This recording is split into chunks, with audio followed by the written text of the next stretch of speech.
to the Cinema Gold Show. I'm your host, Larry Lace. Today on the episode, we're diving into the latest box office numbers, as well as the latest headlines from around the industry. But first, we'd like to thank our sponsor, Poddex, for sponsoring this episode.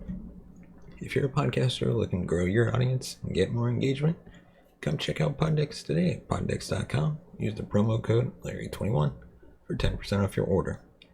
If you stick around to the end of the episode, you'll be able to see Poddex in action with our Poddex segment.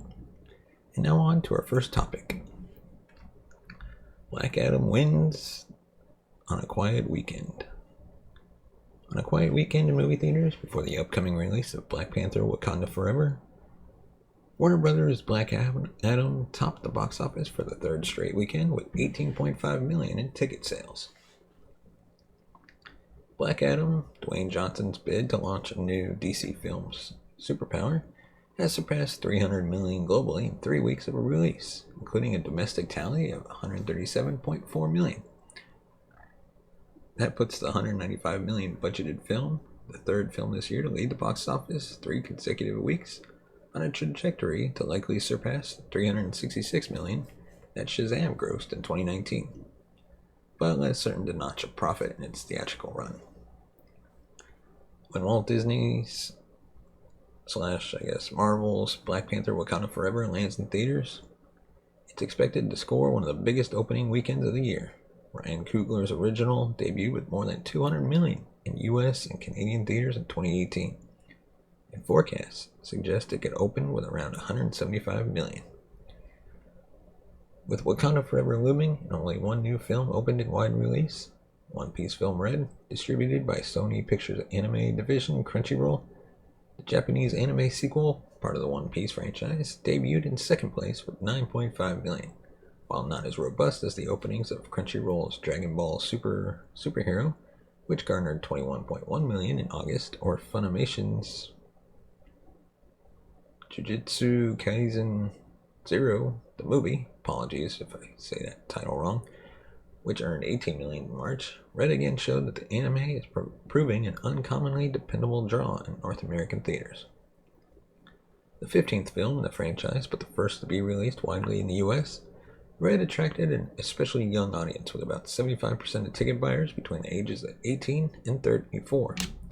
Third place went to Ticket to Paradise, the George Clooney and Julia Roberts romantic comedy. The Universal Picture released collected $8.5 million in its third weekend, bringing the $60 million budgeted rom-com's cumulative total to $46.7 domestically and $137.2 million globally. For a genre that struggled in theaters in recent years, Ticket to Paradise is showing staying power, especially as the favored choice for older audiences. Even with Halloween coming and going, Paramount Pictures' Smile also continued to hold well in theaters. In its 6th week of release, the horror flick added another $4 million to bring it to a $99.1 million overall. Some of the year's top Oscar contenders have struggled to make much of an impact in wide release. James Gray's Armageddon Time, a coming-of-age tale set in 1980s New York, expanded to over 1,000 theaters in its second week, grossing $810,000 for Focus Features.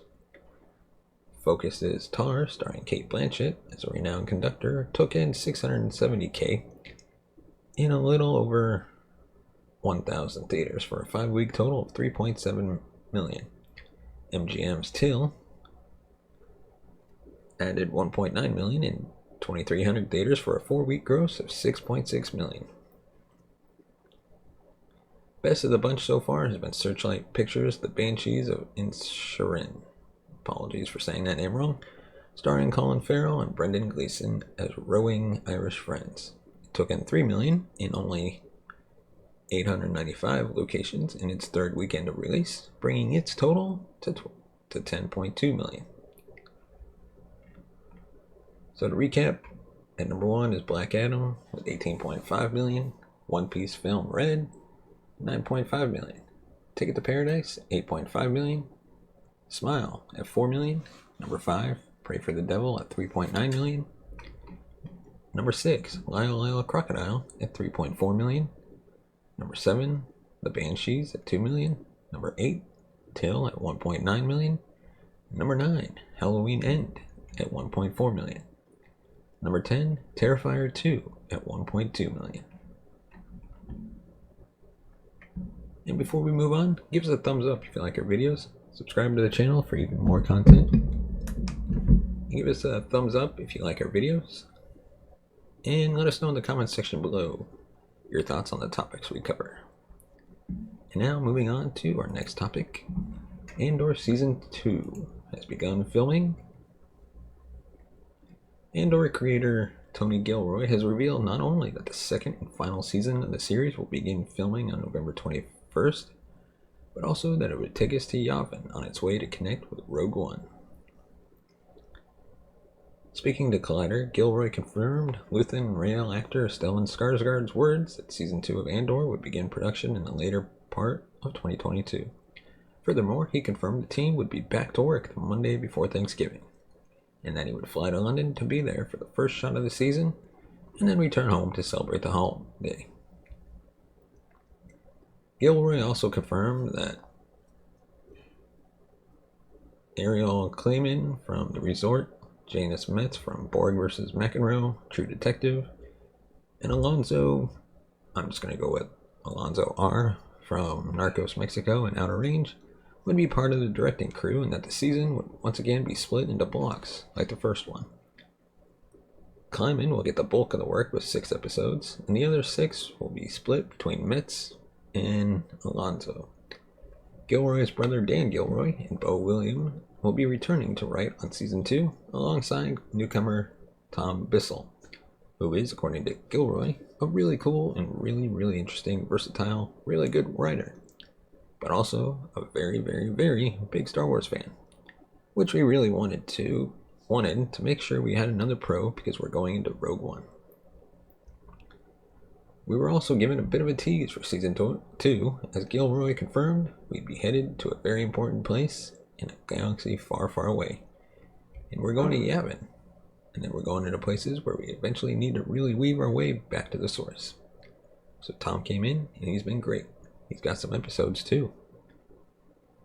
For those unfamiliar, the Yavin system, and specifically a moon in the system called Yavin 4, was a key location in the Galactic Civil War. The Battle of Yavin, which is also known as the Battle of the Death Star, was a battle in Episode 4 where Luke Skywalker and the Rebel Alliance secured a huge victory over the Empire by destroying a Death Star. Yavin 4 was also the home of the Rebel Alliance before its headquarters was moved to the snowy planet of Hoth. It's previously been confirmed that Andor's first season would take place over 1 year, and that its second season would cover the 4 years leading up to Rogue One. Season 2 will, much like Season 1, consist of 12 episodes.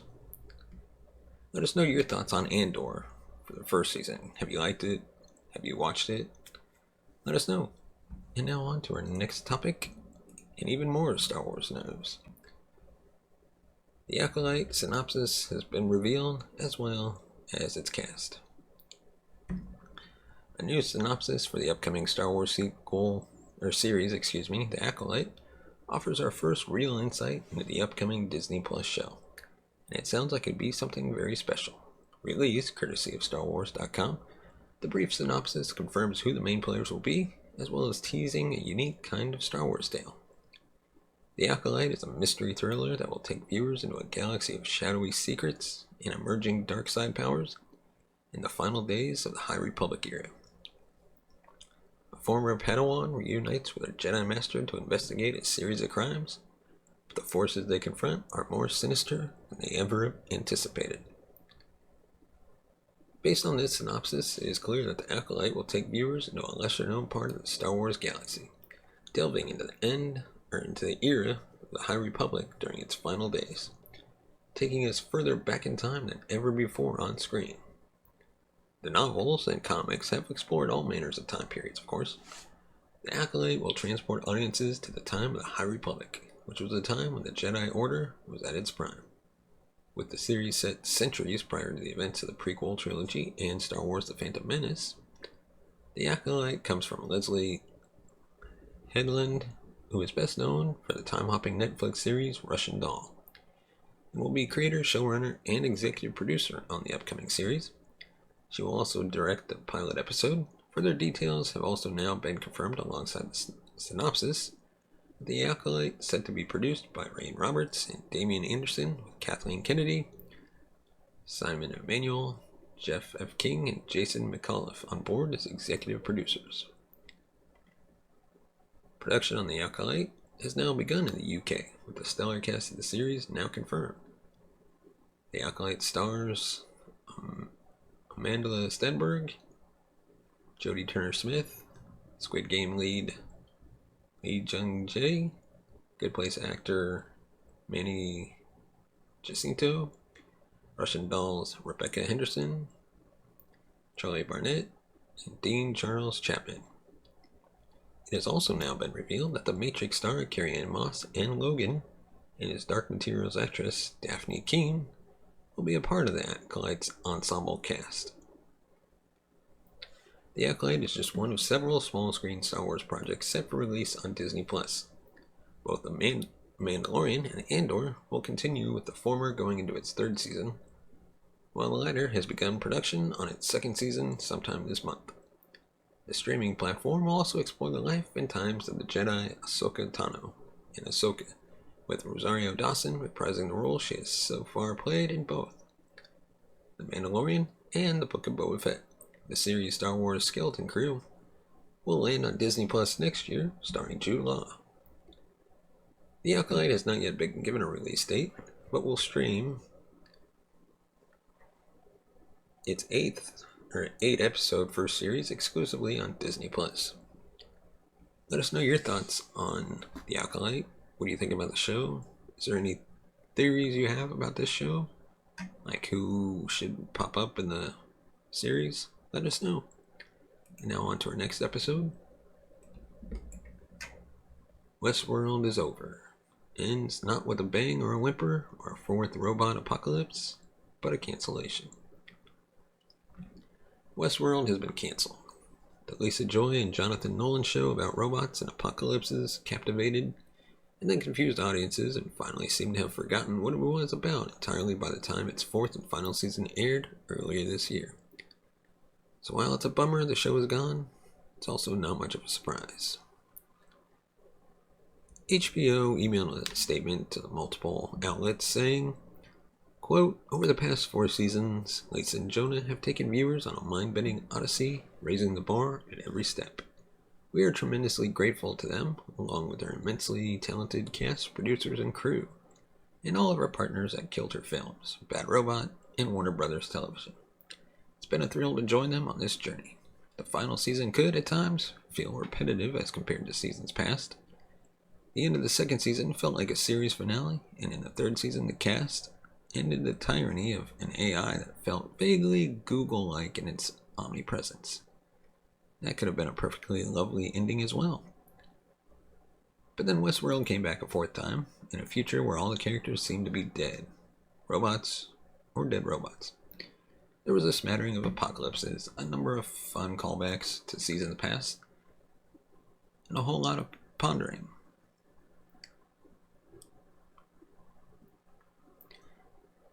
That is, pondering of the nature of self. Ratings, well, they cratered.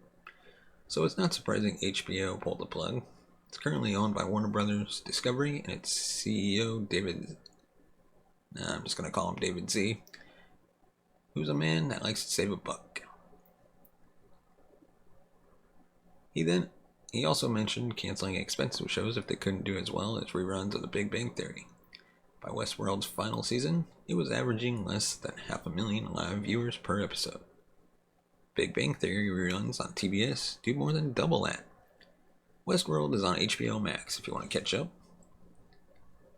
but it's better to watch the final season of The Good Fight on Paramount Plus, as that show has similar cyber dystopia vibes, but with a clear sense of how we got from our present to the awful future. You can also check out Humans, which aired on BBC America around the same time that Westworld first premiered. Similarly to Westworld, it's about how we use robots to enable our own chronic, dehumanizing behavior. But it's centered on robots and a family you could root for. Or you could go watch Person of Interest, which was created by much of the same creative team as Westworld and explored many of the same concepts, but did it in a much more comprehensible way. And we might actually be reviewing Person of Interest in a month or two, so stay tuned for that. And let us know your thoughts in the comment section below. What did you think of Westworld? I watched the first season, and I just kind of lost interest in it halfway through the second, so I kind of given up. Now that it's canceled, I might go back and watch it just to see how the whole story comes together. But now on to our next topic. A Quiet Place prequel has made casting news. A Quiet Place Day One, the franchise's first spin-off movie, which works as a prequel, has reportedly found its lead as per exciting casting news. Academy Award winner, I'm going to butcher this name, but forgive me, Lupita Nyong'o has reportedly joined the cast of A Quiet Place's first spin-off, A Quiet Place Day One.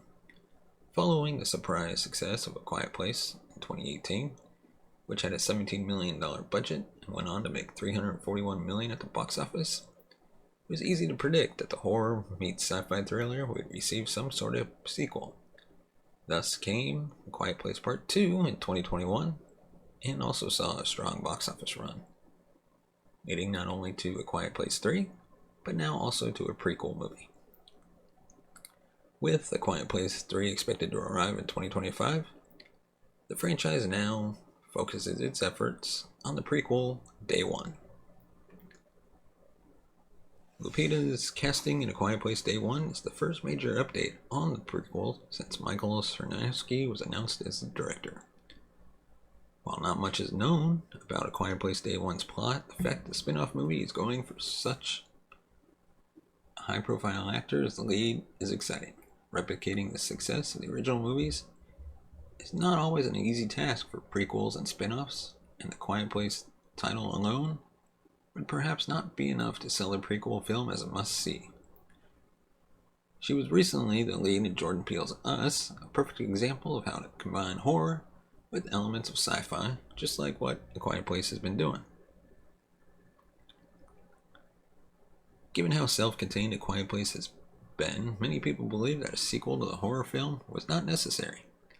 However, once Cillian Murphy was cast in the mysterious A Quiet Place Part 2 role, it was difficult for audiences not to be excited about the movie. A similar thing can now happen with A Quiet Place Day One, a prequel story that some people deemed unnecessary. But that could be a great horror movie on its own, starting with a promising cast of Lupita. Between the horror comedy Little Monsters and Us, the latter of which might not have worked as well as it did without her performance, the Oscar-winning actor is surely a great sign for A Quiet Place Day One. While the Quiet Place spin-off was first announced at the end of 2020, the movie faced a setback once director Jeff Nichols exited the project on October 21st. Michael Sarnowski was then brought to helm the project in 2022, and A Quiet Place Day One is currently set to release on March 8th, 2024. As suggested by the title, it will revisit the first day of the monster apocalypse seen in A Quiet Place. Nothing has been revealed about her character, nor if Day One will have any connections to John Krasinski and Emily Blunt's characters from A Quiet Place. Although A Quiet Place Part 2 briefly revealed the first day of the apocalypse through eyes of the main characters, how exactly the arrival of monsters played out across the world remains a mystery. It is still too soon to say whether Day One will be more character-centered like the movies, or if it will have a larger scale similar to other apocalypse movies such as World War Z. Either way, the simple yet effective horror approach of the Quiet Place movies, plus the casting of Lupita Nyong'o, is enough to make A Quiet Place Day One seem very promising. Let us know your thoughts in the comment section below. Is there something we missed? Something we should have covered? Is there something you want to add to any of the topics we covered? Let us know. And now on to our pod deck segment. Today's question is, If you could bring 5 movies to a desert island, which would they be? So in no specific order. First one would be Pulp Fiction. Number 2 would be Reservoir Dogs. Number 3, The Haunted Mansion. Number 4. Number 4. Number 4, All the President's Men.